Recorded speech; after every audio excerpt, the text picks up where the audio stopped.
Hey pal, so you want to master dungeons, eh? It took me a while of playing Dungeons & Dragons before I felt confident enough to sit in the DM chair. If only I'd known these 5 things, I could have been a great DM from the start. And I'm going to let you all in on the secret. Here are 5 things that I think every DM should understand. No, that's not part of my plan. You can't do that. Okay, but you're gonna have to make an athletics check at disadvantage to yeet that unicorn. As a DM, you have to remember you're only one of the storytellers in the game, and the players should have just as much say on how the story progresses as you do. One of the worst mistakes a DM can make is to overplan their story. Be prepared for players to do things you do not expect. In my experience, players will most often miss clues and routes that seem super obvious to you. Let them do it their way, even if it means you have to improv a little. Oh, you want to talk to him? Okay, let me get into character. La la la la la la. I need absolute silence. A father and daughter walk up to you. Father looks at you all and says, "Good day, mate." And then his daughter looks up and says, "Good day, mates." You do not have to be a professional voice actor like Critical Role's Matt Mercer, or a professional comedian like Dimension 20's Brennan Lee Mulligan to run a good game. I still think you should use voices, but just don't expect yourself to be as good as the pros. I've had loads of DMs use only a single voice for every one of their NPCs, and those games were still loads of fun. With time and experience, you'll learn what your voice can and cannot do, and your repertoire will grow. If you want more tips on role-playing for DMs, check out an article my friend Mark wrote to help you gain confidence. Link in the doobly-doo. Gygax is the only DM I respect, so let's do 2 Vaparas. I heard this really cool mechanic on Adventure Zone this week. Want to try it out? You can learn how to be a good DM by watching others too. I'm a huge fan of using real play podcasts to pick up new DM tips. If you've played D&D before, you can also use the DMs from your past as inspiration. What did they do that you particularly enjoyed as a player? What rules did they introduce that you thought were really fun? What style of character voices did they use? I've learned so much from the amazing DMs that I've played with, and I'm sure you can glean lots of useful insights from the DMs of your past as well.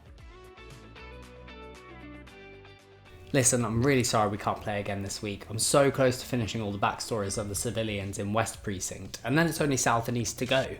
I really didn't expect you guys to go straight into the city. I've got the basics ready and we can see how we go.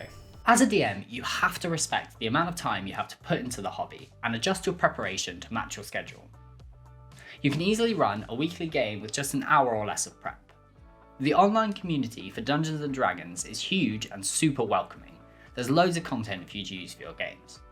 Plenty of it is free, but if you find a creator that you particularly enjoy, you should use your money to support them and then save you time. Homebrewing is not essential, but you should personalise the game a little bit to the characters your players have made. Start with a module or a one-shot and add the personal bits on top.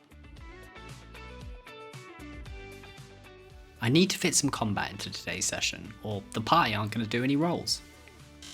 So this week, you are in a mini-golf competition with the reigning Goblin champions. Get ready to do some sleight of hand or athletics checks. Dice rolling is at the heart of Dungeons & Dragons, and some of the best games find creative ways to use dice rolls outside of the usual formats. A popular way of doing this is skills challenges, where players have to use their individual skills to overcome some larger problem. This could be completing a long journey, traversing a perilous route, or squeezing information out of patrons at a local tavern. You can also create mini-games where players use their abilities to overcome obstacles. This could be a fight on horseback where dexterity checks are required to stay on the horse, or an impromptu snowboarding competition against a group of Yetis where you have to use performance checks to pull off sick tricks. That last example is from one of my DM mentors, Brian Murphy of NADPod, who is amazing at this. Link to that specific episode is in the description down below. Thank you for watching. As a last little present, I've made an infographic to help you remember these 5 things, and you can find it on my website. If you want some shorter DM tips, you should follow me on Instagram. Just this week, I made a video with some resources for DMs, and I also gave some examples of mentors. If you want to chat to me about DMing or Dungeons & Dragons in general, get hold of me on Twitter. I'm always up for chatting to a new DM to help them take their first steps into running a table. Links to all of these things are in the description below. If you want to pick up some more DM tips or learn other new hobbies, make sure you're subscribed. Let me know if I missed any essential tips in the comments below. But until next time, my beautiful pandemonium of internet parrots, happy learning.